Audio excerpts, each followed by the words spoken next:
Bismillahirrahmanirrahim. Ila hadratin Mustafa Muhammad Rasulullah sallallahu alaihi wasallam hadratin Syedi Syekh Ahmad bin Muhammad At-Tijani. Salahuddin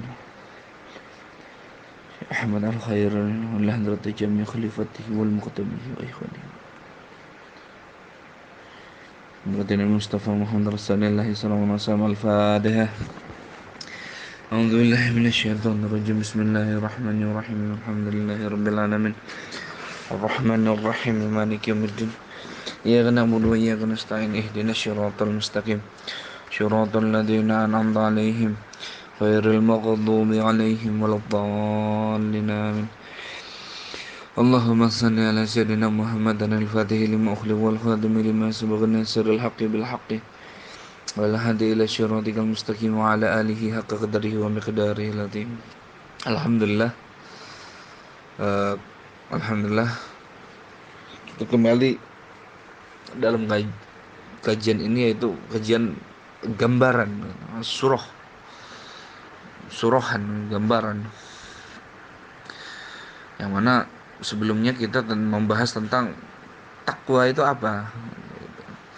Nah, kita udah menjelaskan lah dengan dangkalnya ilmu dan sedikitnya ilmu dan pemahaman yang saya punya, semoga menjadi sebuah manfaat buat kita untuk menambah wawasan kita tuh, yang mana mendorong kita tuh untuk memahami cahaya ketakwaan itu untuk mendatangi seorang mursyid, sehingga kita berjalan benar-benar memiliki guru ruhaniyah yang mana dia bisa membangun pondasi-pondasi jiwa kita dengan menegakkan syariat pada diri kita, sehingga kita menjalankan apa yang diperintahkan Allah itu bukan karena perintah lagi, tapi karena benar-benar kita sadar bahwa Allah itu pantas untuk kita sembah, sehingga bangunan ruhani, yaitu perbuatan-perbuatan ibadah yang berhubungan dengan syariat itu kita jalan itu dengan cinta, benar-benar cinta kepada Allah Subhanahu wa Ta'ala, yang mana pastinya dengan bimbingan dari seorang mursyid yang kamil, yaitu masuk dalam thariqah yang muktabar. Kalau di Indonesia kan ada 44. Salah satunya yang Anda masuki adalah thariqah Tijaniyah, yang mana thariqah Tijani, semua thariqah itu hanya sibuk pada 3 hal: istighfar, salawat, dan mengagungkan Allah dan memuji Allah. Nah, kita bebas untuk mau masuk thariqah mana aja, yang penting berthariqah. Jangan sampai enggak kita berthariqah, karena enggak sulit kita nanti memahami jalan-jalan ketakwaan ini kepada Allah seperti apa. Kenapa? Karena konsepnya orang-orang yang tidak memiliki guru, ya udah hanya memahami agama secara zahir aja. Hanya secara zahir, sehingga apa yang tidak sesuai dengan dia, ya udah keluar dari dirinya itu. Jadi orang yang memahami agama secara zahir itu yang tidak sama dengan dirinya, ya udah orang itu berbeda itu. Kayak gitu. Kalau udah berbeda udah kayak gitu, nggak mau dia, seakan-akan memandang sebelah mata udah. Tapi lisannya berkata kasih sayang, damai, tapi ketika melihat orang yang berbeda dengan dirinya, ya udah dia seakan-akan udah nggak mau bergaul. Nah, susah dia melihat itu dengan basirahnya. Kenapa? Karena tidak memiliki cahaya ruhaniyah ini.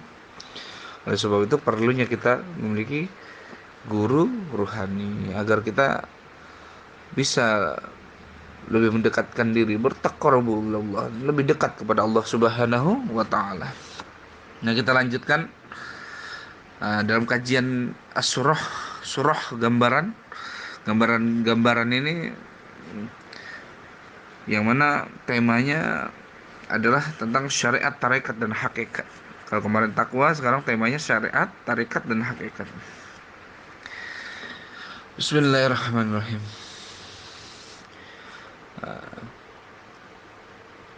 Inna tariqa syari'atu wa tariqatun wa haqiqatu fasama'u laha ma muthila laha ma muthila. Jadi inna tariqa, sesungguhnya jalan menuju apa? Syari'atu wa tariqatun, jalan-jalan menuju kebahagiaan. Jadi Makna syariat di sini adalah kebahagiaan. Jadi orang yang udah benar-benar berjalan menuju Allah itu syariat baginya udah adalah bentuk kebahagiaan dan cinta dia itu kepada Allah. Enggak beban lagi di ibadah. Kalau kita kan kelasnya masih beban tuh. Makanya kita perlu dibimbing rohani kita nih. Agar setiap gerak zahir kita dalam beribadah kepada Allah Subhanahu wa taala adalah bentuknya sebagai jalan-jalan kebahagiaan dan taman-taman para pecinta itu, sehingga kita terus semakin banyaknya ibadah kita itu semakin bertambah cahaya ruhaniah kita. Tapi kita tidak sedikit pun membanggakan ibadah kita. Kenapa? Karena kita sadar tuh bahwa kamu beribadah pun itu kehendak Allah. Jadi nggak ada yang bisa kita banggakan tuh. Kenapa? Karena orang yang udah berjalan dengan cahaya rohaninya itu udah dia menganggap segalanya adalah anugerah dan maunah serta ridho dari Allah Subhanahu wa taala. Khair itu.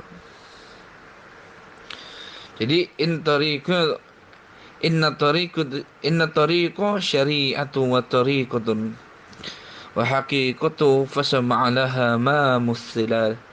Sesungguhnya jalan menuju kebahagiaan itu terdiri dari apa itu? Syariat, tarekat, dan hakikat.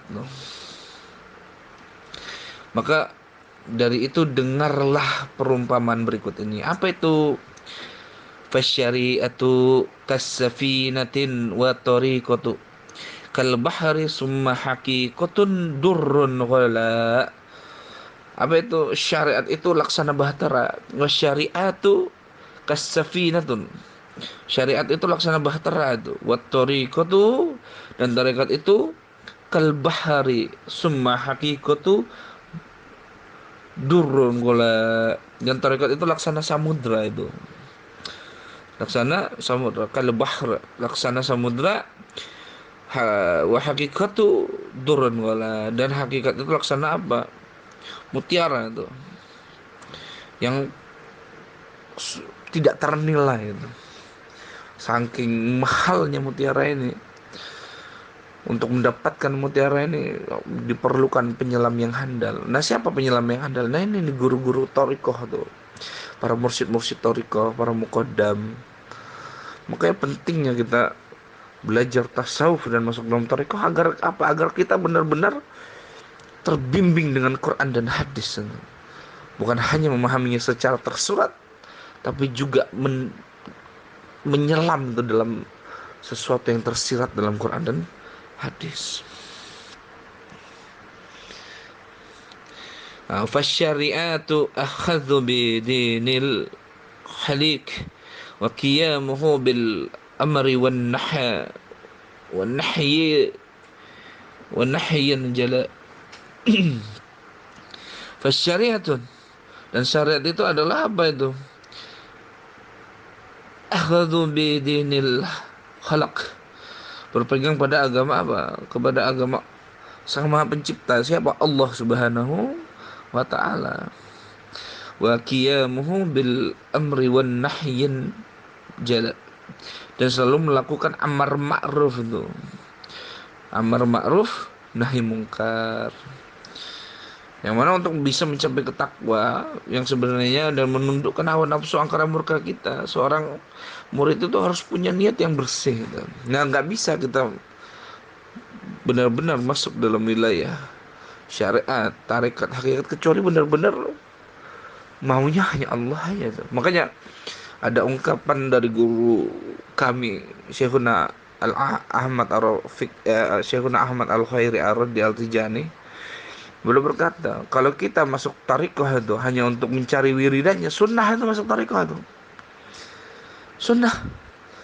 Tapi kalau kamu masuk tarekat untuk mendekatkan diri kepada Allah, untuk mengikis semua kotoran hatimu, maka wajib hukumnya. Tapi kalau untuk mencari mursyid, itu hukumnya wajib. Hukumnya wajib. Nggak ada timbangan apapun setelah itu. Makanya wajib memiliki mursyid. Makanya Imam Ghazali itu di dalam kitab Kimyatus Sa'adah itu bahkan memerintahkan untuk para thalibil ilmu itu untuk mencari seorang mursyid. Karena belum selesai kamu dengan guru-guru zahirmu itu. Maka carilah seorang mursyid agar kamu terbimbing dengan bekal yang sudah kamu ambil dari guru-guru zuhir. Jadi untuk bisa mencapai ketakwaan yang sebenarnya dan menundukkan nafsu angkara murka itu, seorang murid itu harus punya niat yang bersih itu, dan tekad yang kuat untuk suluk di jalan Allah. Benar-benar harus kuat tekadnya, yaitu menempuh jalan yang diridhoi Allah itu demi kebahagiaan abadi baik di dunia maupun di akhirat. Jadi kebahagiaan abadi itu apa? Ma'rifat Allah, mengenal Allah Subhanahu wa taala. Sehingga orang yang sudah mengenal Allah Subhanahu wa taala udah la yakhufun wa la yahzanun, enggak ada kegelisahan sama sekali di dunia ataupun di akhirat. Kenapa? Udah Allah angkat hijab-hijabnya. Sehingga dia makin dekat, tapi dia nggak merasa bahwa dia adalah orang yang spesial, enggak. Dia hanya sibuk antara hamba dan Tuhannya, udah dia sibuk aja. Dia sibuk hanya kepada Allah. Sedikit pun sifat wujud dari hamba itu, nafsiyahnya sama sekali nggak wujud. Karena yang wajib wujud hanya Allah. Sehingga dia terus bertakarub. Makanya ketika seorang hamba yang telah bermakrifat itu sujud, maka dia nggak akan pernah mengangkat kepalanya lagi dari sujudnya itu. Terus dia bersujud di hadapan Rabb-nya itu, yang maha rahmat. Kenapa? Karena seorang murid yang suluk di jalan Allah untuk bisa sampai pada tujuan di atas itu, dalam perjalanan suluknya harus membekali dirinya itu dengan 3 perkara, yaitu syariat, tarekat, dan hakikat. Nah ini bekal. Syariat, tarekat, hakikat. Syariat itu adalah syariat dan tarekat serta hakikat itu adalah modal penting untuk seorang murid menjalani suluk. Makanya nggak bisa kalau kata orang mau belajar hakikat keluar dari syariat, oh enggak sama sekali. Para kaum arifin itu ketika dia benar-benar terbuka hijab atas hakikat, sama sekali mereka tidak meninggalkan syariat. Makanya kalau ada yang meninggalkan syariat, misalnya wah kamu nggak sholat atau saya sholat udah di langit, itu ngawur, itu tinggalin tuh guru-guru yang begitu tuh. Punya sahabat, punya guru yang hanya suluk hanya untuk mendapatkan karomah, kedikjayaan, kesaktian, tinggalin tuh, nggak manfaat ilmu seperti itu tuh, nggak manfaat. Iya, percuma terbang, kena musibah celeng. Percuma bisa angkat emas dari bumi gitu. Tapi ketika istri marah-marah, bentak-bentak, kita nggak bisa menghadapi keadaan-keadaan seperti itu. Buat apa sakti? Kalau ternyata ketika Allah uji kamu dengan keadaan baik dan buruk, kamu sendiri goyang. Berarti kan bukan itu cahaya itu. Tapi kebanyakan orang masuk dalam jalan suluk para murid, yaitu dengan memahami syariat, tarekat, hakikat, semuanya hanya untuk mendapatkan apa? Mendapatkan yang sesuai hawa nafsunya. Nah, yang mirisnya kadang gurunya juga yang nyuruh dia untuk untuk sibuk pada hal-hal yang malah selain Allah kayak gitu. Nah, ini nih mirisnya akhir zaman itu yang terjadi. Oleh sebab itu kenapa kami mengingatkan kepada antum semua untuk benar-benar mencari mursyid yang kamil, yang mana benar-benar dia hanya membimbing diri antum semua, diri kita semua hanya kepada Allah Subhanahu wa taala dan Rasulnya. Udah. Karena dalam kitab Salim al-Fudhala dijelaskan syariat itu apa? Syariat itu adalah fi'lul ma'murati wa tarakul manhiyati. Jadi mengerjakan apa? Mengerjakan apa-apa yang diperintahkan dan meninggalkan apa-apa yang dilarang. Nah, itu syariat. Jadi syariat, tarekat, hakikat. Jadi orang yang sebelum suluk ini model pertama. Nah, jalan itu adalah syariat, tarekat, hakikat. Jadi orang yang bergerak di syariat itu dia beribadah hanya karena perintah, ternyata ketika dia jatuh, pasti manusia itu ada masa yang enak dan gak enak. Ketika gak enak, ternyata ibadahnya seakan-akan dia rasa, kok aku makin beribadah makin berdosa kayak gitu. Itu ada titik, cuma manusia aja sebanyaknya nggak sadar. Banyak manusia yang nggak sadar. Kenapa? Karena beribadahnya yang sesuai hawa nafsunya aja. Nah, syariat itu mereka yang hanya sibuk ibadah karena perintah, akhirnya suatu saat Allah uji rohanianya, ternyata nggak kuat. Akhirnya dia butuh bimbingan tarekat. Mulai dia bukan hanya zahirnya beribadah, batinnya beribadah. Nah, ini berarti yang seorang orang yang bergerak di yang sibuk pada wilayah syariat masuk ke dalam tarekat. Nah, mulai itu bukan hanya zahirnya beribadah, tapi di dalam madrasah tarekat batinnya pun beribadah. Dia mulai itu dengan bekal Quran dan hadis yang pernah dia pelajari, dibimbing dia untuk batinnya biar beribadah kepada Allah. Bukan hanya zahirnya saja yang sujud, tapi batinnya juga sujud. Ketika batinnya sujud masih teruji juga dia. Allah uji lagi tuh. Nah, ketika dia sadar, makanya ketika dia sadar, akhirnya dia sadar, oh iya, bukan aku yang beribadah, tapi ini semua adalah anugerah dan maunah Allah, fadail, keutamaan yang Allah berikan kepada aku, sehingga aku mampu untuk menggerakkan zahir batinku beribadah. Sejatinya bukan aku yang beribadah, tapi semuanya adalah perbuatan Allah Subhanahu wa taala. Nah, itulah mereka yang udah terbuka hijab hakikat. Jadi syariat itu untuk membuka hijab dirinya agar masuk ke dalam wilayah tarikat. Tarikat itu membuka hijab dirinya untuk masuk ke dalam wilayah hakikat. Nah, sehingga itu baru tuh. Ketika seperti itu baru modal menjadi cahaya, itu baru menjadi modal untuk berjalan suluk. Jadi belum jalan suluk, baru dia bisa berjalan kepada suluk. Modelnya syariat, tarekat, dan hakikat. Setelah itu baru, yang mana itu perlu dibimbing oleh seorang mursyid yang kamil. Kalau enggak ya ujung-ujungnya ya kasyaf, ahwal jin, goibiyah, ya ujung-ujungnya begitu kalau nggak ada bimbingan guru. Nah, sedangkan tarekat itu apa? Tarekat itu apa? Tarekat adalah tatabba'ul af'alin nabi wal amalu biha. Yang mana tarekat adalah berusaha meneliti perilaku nabi dan mengamalkannya. Nah, perilakunya bukan perilaku nabi secara zahir saja, tapi dia bisa mengambil tuh konsep batin dari sesuatu yang tersirat dari perilaku baginda Nabi Muhammad SAW. Kenapa? Karena baginda Nabi adalah makhluk yang paling sempurna. Kalau zahirnya saja sempurna, apalagi batinnya. Makanya banyak manusia mengikuti sunnah Nabi secara zahir, tapi sunnah Nabi secara batin sedikit sekali yang paham. Nah, ini yang perlu kita renungi, dan banyak manusia yang gak sadar tentang keadaan-keadaan seperti ini, kecuali di madrasah tarekat. Jiwa mereka dibimbing oleh mursyid yang kamil untuk memahami Quran dan hadis secara kafah. Lalu kemudian hakikat adalah apa? Hakikat itu adalah samratut thariqah, buah dari pengamalan tarekat. Nah, itu seperti yang Anda jelaskan tadi. Nah, itulah syariat, tarekat, dan hakikat. Oleh sebab itu kaum arifin itu sebagian besar itu berkata apa? Al-haqiqatu nazaruhu li bawatini al-umuri wasyuhudu fi'ali minallahi. Hakikat itu apa? Hakikat adalah melihat pada batinnya segala sesuatu. Melihat pada batinnya segala sesuatu, dan dalam setiap perbuatan merasa digerakkan oleh Allah Subhanahu wa taala. Nah, itu wilayah hakikat. Tapi ini kan hanya teks. Sesuatu inti itu kan harus dikupas.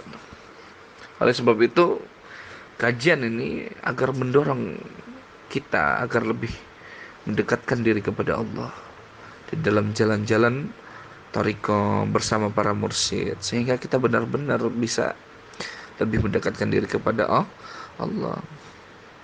Jadi hakikat adalah melihat batinnya segala sesuatu, dan dalam setiap perbuatan merasa digerakkan oleh Allah Subhanahu wa taala. Kan kita ibadah aja masih merasa kita yang ibadah kan.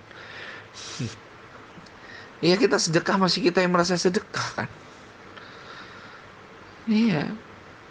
Kita puasa masih merasa kita yang puasa, padahal segala sesuatu, bahkan dari hembusan nafasmu itu tidak ada kecuali kuasa Allah Subhanahu wa taala. Nah, kita kan kurang sadar akan hal itu tuh. Coba berapa sih orang yang sadar untuk hal ini? Sedikit. Oleh sebab itu sedikit sekali orang-orang yang mau. Makanya banyak orang yang ingin mendekatkan diri kepada Allah tapi sesuai hawa nafsu mereka. Sehingga apa? Akhirnya ujung-ujungnya terguncang dengan hawa nafsu mereka.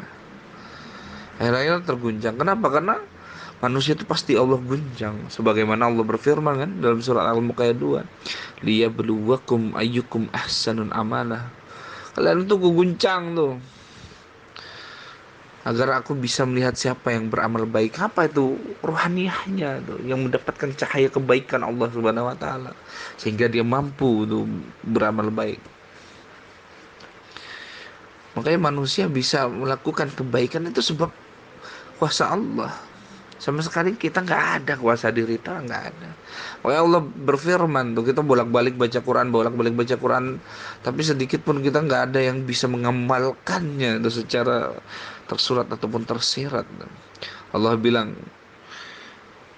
oh, apa? Aku menggenggam semua ubun-ubun manusia. Oh, kayak gimana itu mengamalkannya?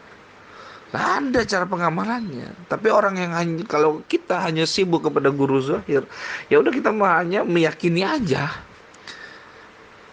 Bukankah segala sesuatu yang tampak oleh mata dan didengar oleh telinga itu harus diamalkan? Entah secara batin, entah secara zahir. Makanya Rasulullah itu makhluk yang sempurna. Kenapa? Karena beliau mengamalkan segala sesuatu dengan zahir dan batinnya. Kalau kelas kita kan hanya yakin aja, dengar kuping kanan keluar kuping kiri, ya udah ketika hari itu aja kita merasa sedang mengamalkan. Lepas dari keadaan itu udah kita nggak merasa mengamalkan. Nah, ini kan yang perlu kita didik dan dibimbing oleh seorang guru. Nah, sebab itu ilmu hakikat yang tidak dilandasi oleh ilmu syariat itu akan berakibat sesat tuh.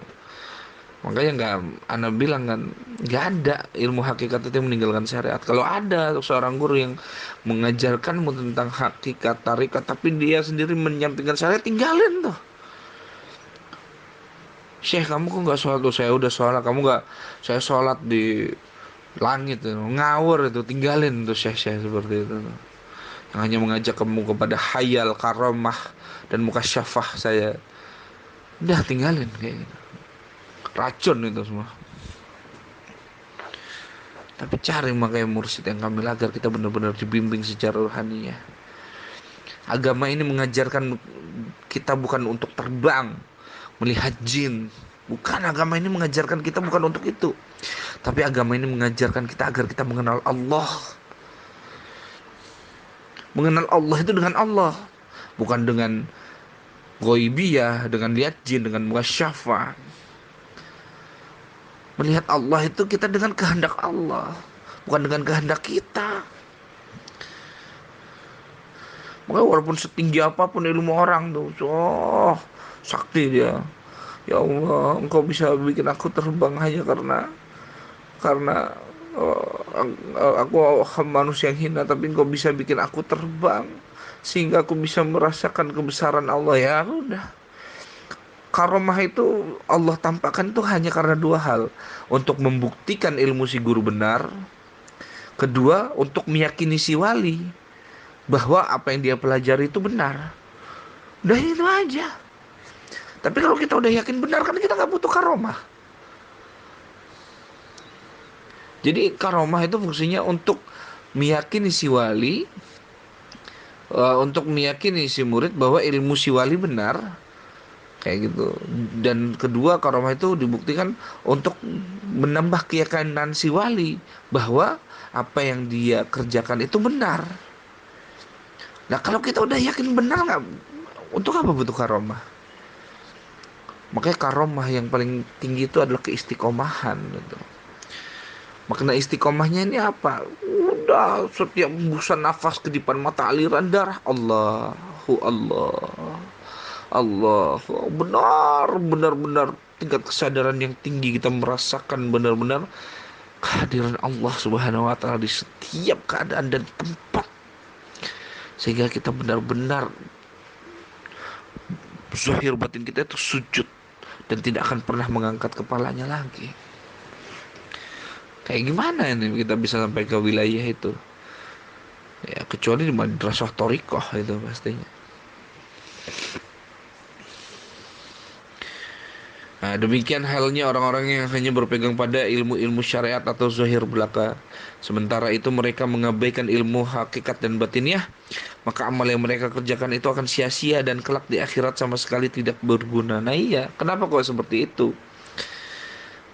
Kenapa? Karena banyak orang ahli ibadah itu sibuk ibadah, akhirnya pahalanya banyak, tapi karena jiwanya yang gak sodik kepada Allah, akhirnya jiwanya yang buruk itu menghancurkan pahala-pahalanya itu sendiri. Sehingga apa? Mereka sia-sia mengamalkan amal ibadah itu. Akhirnya mereka di akhirat sama sekali tidak berguna tuh amal ibadah mereka. Karena mereka berpendapat kebanyakan ahli ibadah adalah apa? Orang yang masuk surga atau neraka itu tergantung pada amal yang dikerjakannya di dunia tuh. Sedangkan kita masuk surga dan neraka itu karena rahmat Allah Subhanahu wa taala. Makanya orang amal sedikit, tapi kalau Allah ridho sama dia, ya udah dia masuk surga. Orang masuk surga dan neraka karena keinginan Allah. Simple. Manusia yang bikin sulit kan. Kayak gitu. Aku itu selalu memudahkan urusan hamba-hambaku, kata Allah dalam Al-Quran. Tapi hambaku yang mempersulit dirinya sendiri. Kenapa? Karena kita hanya terikat kepada konsep agama secara zahir tuh. Tapi batin kita itu kopong, kropos, rapuh. Makanya sehebat-hebat orang ahli ibadah, lihat ketika Allah guncang kehidupannya, goyang.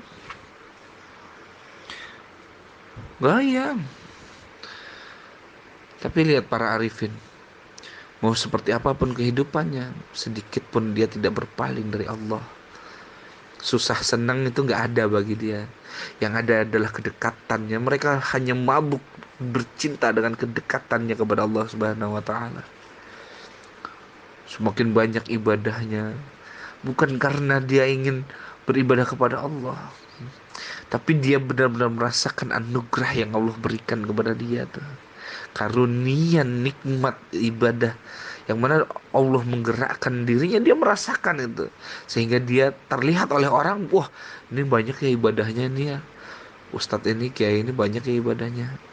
Orang yang melihat dia ahli ibadah, tapi dia sadar bahwa dirinya ada yang menguasai, sehingga dia benar-benar merasakan anugerah maunah serta ridho Allah ke atas diri, sehingga dia digerakkan tubuhnya untuk beribadah kepada Allah Subhanahu wa taala.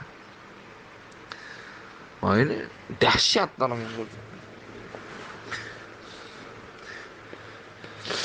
ya, andai pun kita nggak bisa sampai seperti orang-orang itu, setidaknya kita duduk bersama mereka.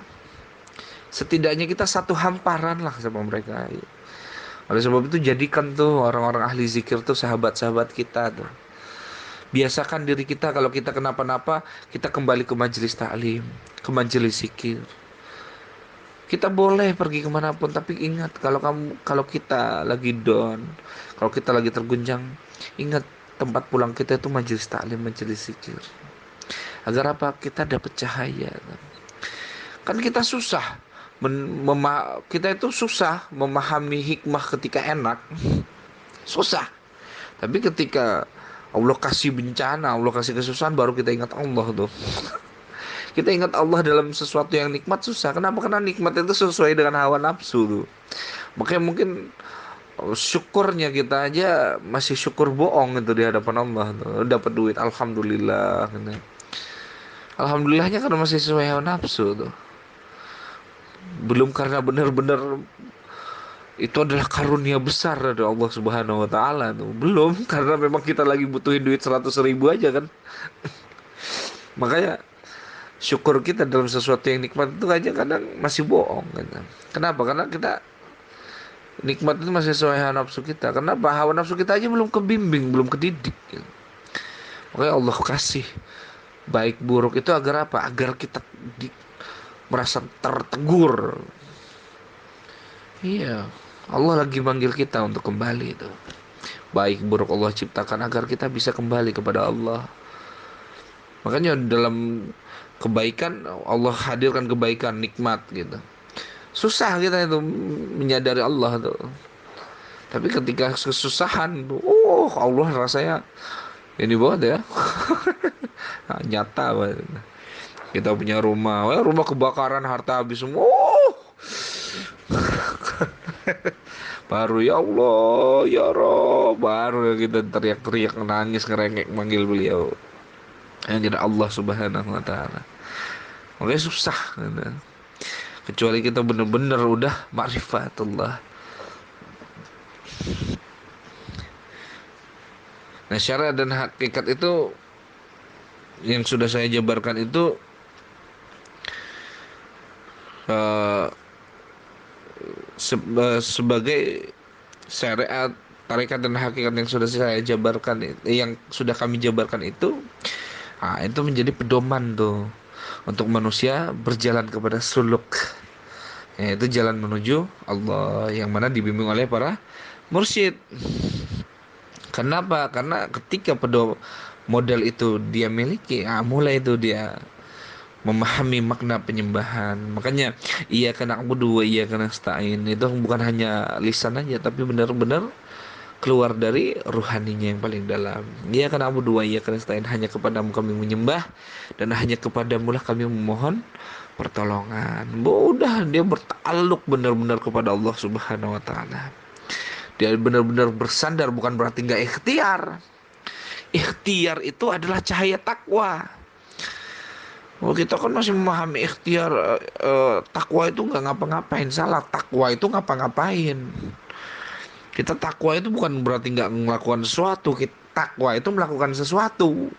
Nah kan susah gitu. Kalau nggak kalau nggak masuk dalam madrasah thariqah tasawuf yang dibimbing oleh seorang mursyid, susah kan? Kenapa? Karena akal kita dan hati kita itu konsepnya udah zohir gitu. Saking banyaknya dan tebalnya hijab dalam diri kita itu. Makanya bersandar kepada Allah, takwa itu bukan berarti kita nggak ngapa-ngapain. Takwa itu ngapa-ngapain. Makanya seperti Ana jelaskan di kajian sebelumnya,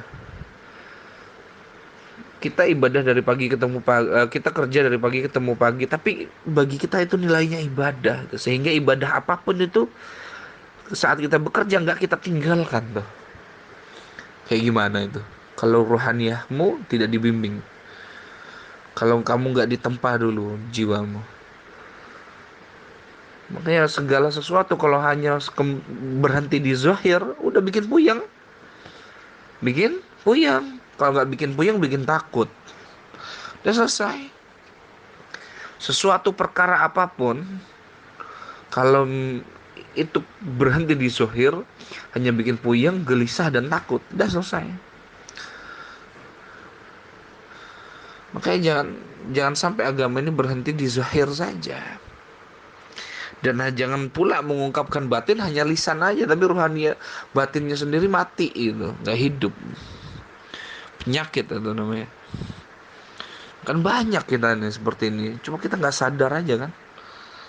Oleh sebab itu kita butuh guru untuk menegur diri kita ini secara zahir batin, agar kita itu nggak goflah, lalai. Mari Gusti Pangeran, Gusti Allah.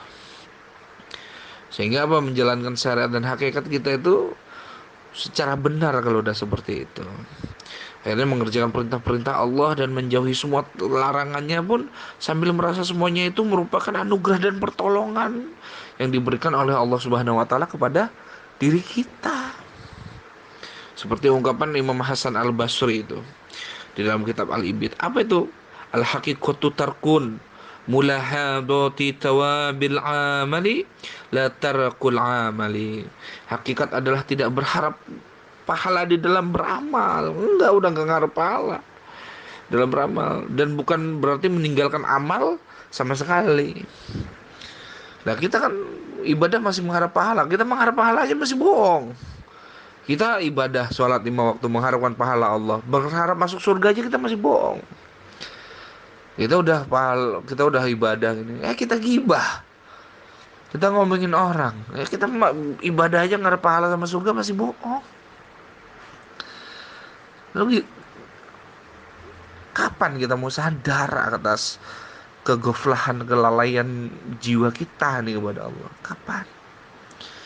Oke, hakikat adalah tidak berharapnya pahala dalam beramal, dan bukan berarti meninggalkan amal sama sekali. Tetap dia beramal tuh. Tapi bukan hanya zahir yang beramal, batinnya pun beramal. Makanya kan ada ungkapan tuh dari baginda Nabi Muhammad SAW. Kelak ada dari umatku yang datang di hadapan Allah itu dengan amal yang banyak, sedangkan dia sadar bahwa dia tidak pernah melakukan amal itu di dunia. Yang mana orang itu seperti apa ya Rasulullah? Orang itu yang mana ketika di dunia dia ketika melihat orang susah, dia memang benar gak punya apa-apa. Lalu hatinya berkata, ya Allah, andai semua daun di dunia ini jadi emas, pasti ku berikan semuanya kepada orang miskin itu agar dia bisa hidup dengan cukup dan makmur. Nah, itu kan amal ibadah ruhani itu. Makanya zohir amal ibadahnya terbatasi. Makanya ada amal ibadah yang tidak bisa dibatasi itu. Apa? Amal ibadah batiniyah tuh. Cuma ini dipahami sama orang-orang yang memahami syariat, tarekat, hakikat, marifat secara hawa nafsunya, akhirnya apa? Udah sholat niat aja, udah sholat. Nah, ya tinggalin tuh guru begitu tuh. Sesat gitu. Sesat.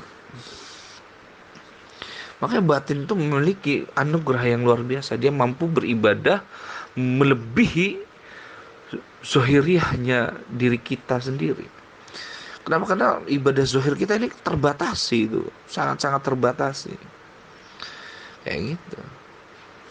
Cuma kan perlu dibimbing batin ini agar gak menyeleweng tuh kayak orang yang hanya memahami agama secara hawa nafsunya aja.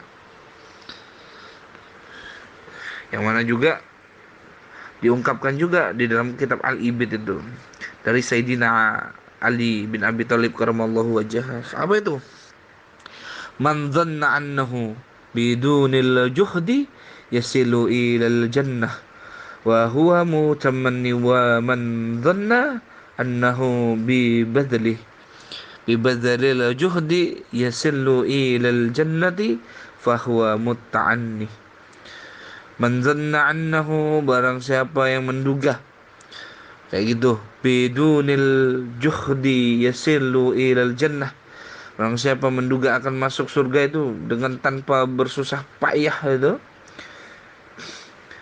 fahuwa mutamanni wa man dhanna annahu, kayak gitu.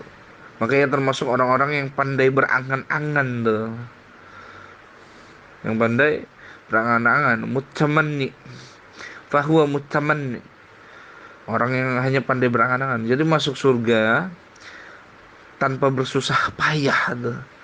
Itu khayal tuh namanya. Tapi bukan berarti pemahamannya adalah setiap amal ibadah kita masuk surga karena amal ibadah kita. Bukan karena gitu. Nah, makanya kan memahami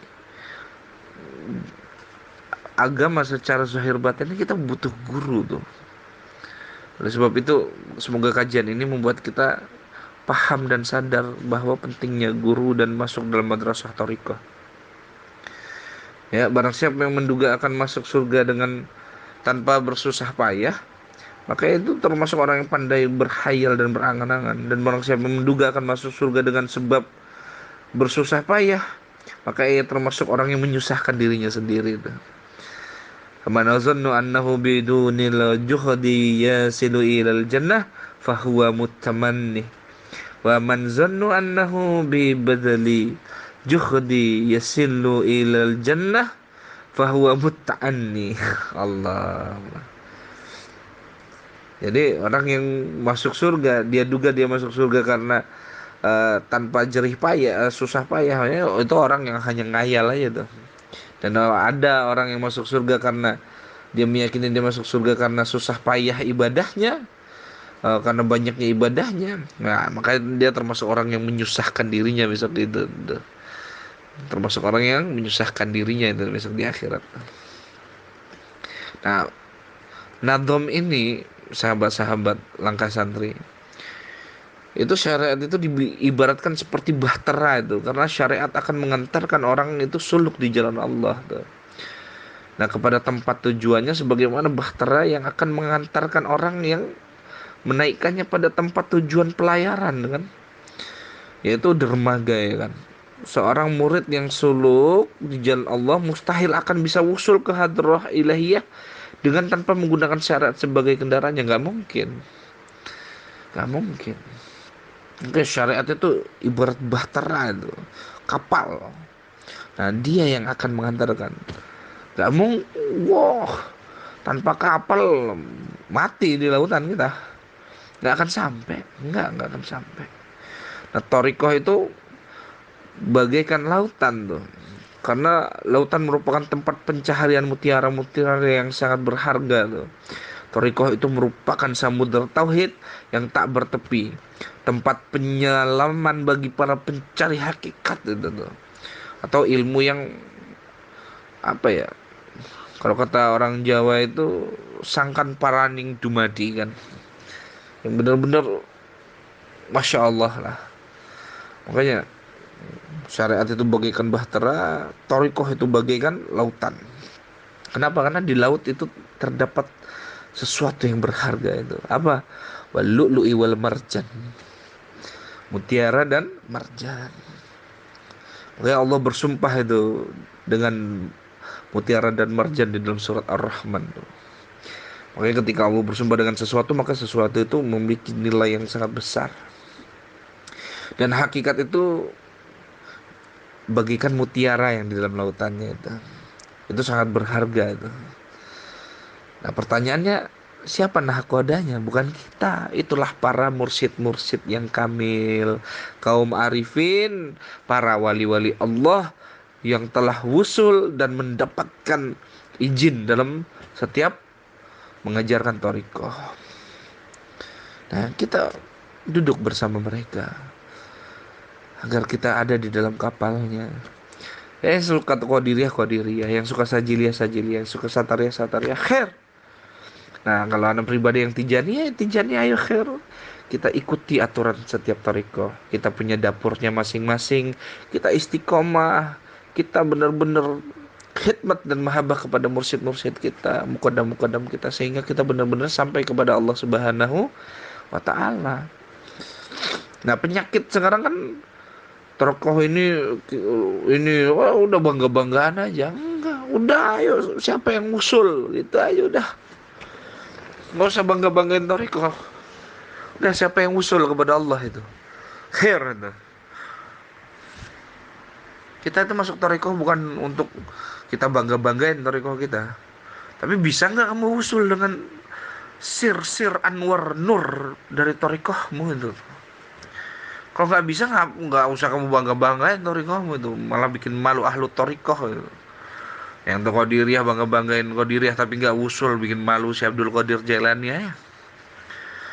Yang Sajiliyah bangga-banggain torikoh Sajiliyah tapi nggak usul, bikin malu Syekh Abu Hasan As-Sajili ya. Yang masuk Toriko Tijaniyah bangga-banggain Tijaniyah tapi gak usul, jiwanya gak sodik, hatinya penuh dengan amarah angkaramur kan, bikin malu Syekh Ahmad Tijaniyah itu. Buat apa kayak gitu? Usul dong. Bila kamu murid Toriko, tampakkan apa yang semestinya kamu tampakkan. Jangan kamu masuk toriko tapi seleramu organisasi. Kamu masuk toriko tapi seleramu awam. Kamu masuk toriko tapi seleramu tuh berkah-berkah keawaman tuh. Pingin karomah, pingin sakti, jaluk barokah, yang ujung-ujungnya bakul, isinya bakul. Ya, ini kan nggak mencerminkan murid thariqah. Karena orang-orang yang benar-benar belajar tentang thariqah, dia nggak membanggakan apapun kecuali dia hanya sibuk memuji Allah dan kekasihnya baginda Nabi Muhammad SAW. Udah selesai. Melalui wasilah ahlu thariqahnya, yang Qadiriyah ya Syekh Abdul Qadir Jalani, yang Sajiliyah ya Syekh Abu Hasan Sajili, yang Nasabaniyah ya Syekh Bahauddin Al-Kasabani, yang Tijaniyah Syekh Ahmad bin Muhammad At-Tijani, ya semua itu kekasih Allah tuh. Semua kekasih Allah. Nah udah, istiqomah kamu baik-baik. Nah ikuti aturan dalam tarekohnya. Makanya setiap tarekoh punya dapurnya masing-masing tuh. Nah Tijani seperti kami pribadi ada dapurnya, dan kami memiliki keutamaan dalam Tijani yang mana ya itu hanya untuk ikhwan Tijani aja. Tarekoh lain ngapain nguping kayak gitu. Kenapa? Karena manusia itu punya jiwa hasut dan kemunafikan tuh. Akhirnya hasut tuh jiwanya. Harusnya murid tarekoh sodik, malah jiwanya penuh dengan kibir. Kan penyakit ini. Nah itu yang perlu kita perhatikan dan sadari, bahwa ternyata masih banyak kekurangan di diri kita yang perlu kita butuh bimbingan dari guru-guru kita. Sebagaimana kaum arifin itu pernah berkata di dalam kitab Kifayatul Atqiyah itu, apa? Fasyari'atu kalakisyari wat tariqatul kullubi wal haqiqatu qad duhni fala yatawassallul lid-duhni ila ba'dal wusuli lil-lubbi wala tawassallu lahu illa ba'dal wusulil kishri.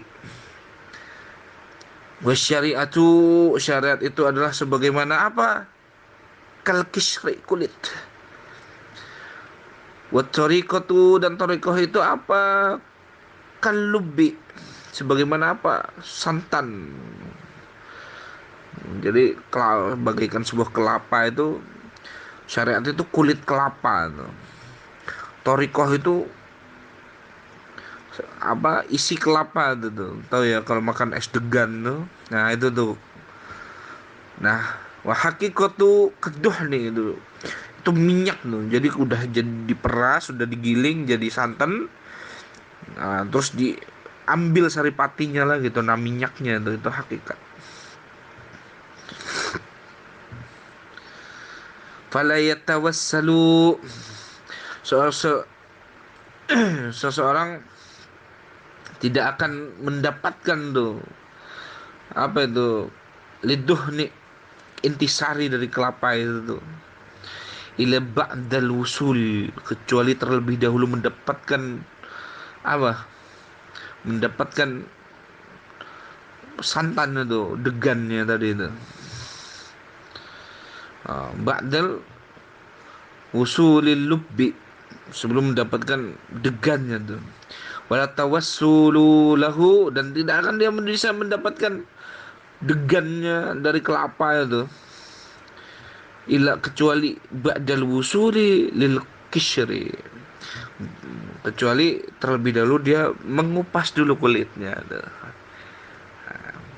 Nah, insyaallah semoga Allah kasih paham kita untuk hal seperti itu, sehingga kita benar-benar agama itu seperti itu. Jadi sebagaikan kelapa, syariat itu kulitnya, thariqah itu daging kelapa itu, hakikat itu santan, minyak yang keluar dari perasan santan dari daging kelapa itu. Tapi kamu nggak bisa itu mendapatkan inti gitu, inti minyak itu tanpa kamu mendapatkan dulu daging kelapanya. Dan kamu juga nggak bisa mendapatkan daging kelapa itu kecuali kamu harus mengupas dulu itu syariatnya itu, kulit kelapanya itu.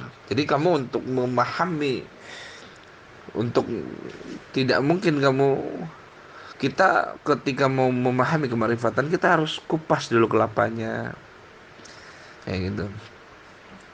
Kita harus mengupas dulu kelapanya, kita ambil dagingnya, kita ambil santan dari minyak dari santannya. Tapi nggak mungkin kita bisa mendapatkan minyak itu kecuali kita harus mendapatkan dagingnya dulu. Jadi nggak bisa. Syariat, tarekat, hakikat, hakikat, tarekat, syariat itu semua berkesinambungan tuh, dan berjalan menjadi satu cahaya tuh. Semua itu nggak bisa kita lakukan kecuali benar-benar dibimbing oleh seorang syekh, dan bukan hanya dibimbing oleh seorang syekh. Kenapa? Makanya guru kami Al-Arifur Rahmu wa Ziyaratul Hikmah Syekhuna Ahmad Al-Khairi Ar-Radi Al-Tijani, semoga Allah memuliakannya di dunia wal akhirah, mengungkapkan bahwa apa? Guru sodik nih, guru kamil, murid nggak sodik, ya udah nggak turun itu cahayanya. Murid sodik, guru nggak kamil, juga nggak turun cahayanya. Jadi cahaya itu turun, guru kamil, murid sodik jiwanya. Jadi itu cahayanya tuh. Makanya luar biasa. Makanya kan jalan kehidupan manusia itu pasti akan diguncang dari sisi zahir dan batin oleh Allah Subhanahu wa taala. Agar apa? Agar manusia sadar bahwa kamu gak bisa condong kepada salah satunya saja. Gak bisa. Ketika kamu condong hanya kepada zahir, maka batinmu pasti membungkusnya. Ketika kamu condong kepada batin, maka zahirmu akan membungkusnya. Jadi gak bisa condong ke zahir aja, gak bisa. Condong ke batin aja gak bisa. Pokoknya condong ke batin aja, sesat tuh. Condong ke zahir aja, si zahir aja orang yang merugi itu. Nah, kamu hidup aja secara zahir dan batin kok. Kita hidup secara zahir dan batin. Tapi kenapa kita hanya memahami agama dalam konsep zahir saja? Tapi kenapa nggak mau mempelajarinya dalam konsep yang batin? Nah, itu berarti kita ini masih banyak yang memahami agama ini hanya sesuai hawa nafsu kita aja. Ya udah, aku maunya belajar ini aja, yang itu enggak. Nah, kita Allah perintahkan masuk dalam Islam secara kafah kok. Yang mana itu sebenarnya, yang mana semua para ahli thariqah, kaum arifin, para sufi, ahli tasawuf, semuanya dengan pedoman Quran dan hadis serta ijma dan qiyas. Agar apa? Agar kita itu paham bahwa Allah adalah Tuhan yang maha asyik dalam hidup kita, Tuhan maha rahmat dalam hidup kita. Akhirnya kita gak berputus asa di dunia dan di akhirat. Makanya Allah berfirman dalam hadis qudsi, barang siapa yang memutuskan rahmatku kepada hambaku, maka aku putuskan rahmatku kepadanya tuh. Nah, banyak sekarang para pendakwah yang memutuskan rahmat Allah kepada manusia tuh. Dia bilang Allah Tuhannya, tapi dia mentuhankan dirinya. Banyak banget. Sebab apa? Sebab hanya memahami agama secara zahir. Nah, ini yang perlu kita butuhkan dari seorang guru untuk membimbing jiwa kita. Kalau enggak, ya udah, kita hanya sibuk kepada zahir aja. Akhirnya jiwa kita bobrok. Pahala kita banyak, kita ibadah banyak, tunggang-tungging banyak, zikir banyak, akhirnya pahala tercipta dari amal ibadah kita banyak, akhirnya hancur semua karena jiwa kita yang bobrok.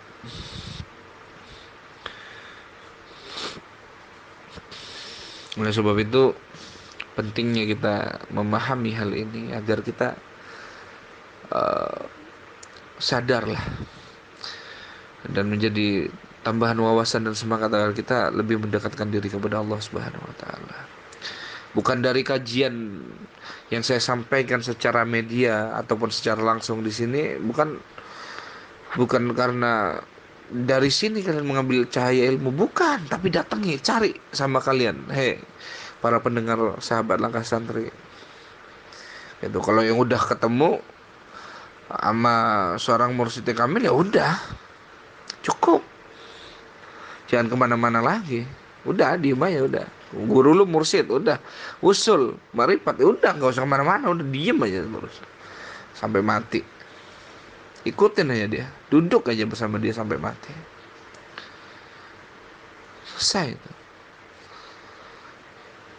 Makanya al ulama warasatul anbiya. Ulama yang mana? Ulama yang membawa ruhaniyahmu, yang mengangkat hijab-hijabmu untuk menuju kepada Allah Subhanahu wa taala. Nah, itu ulama itu.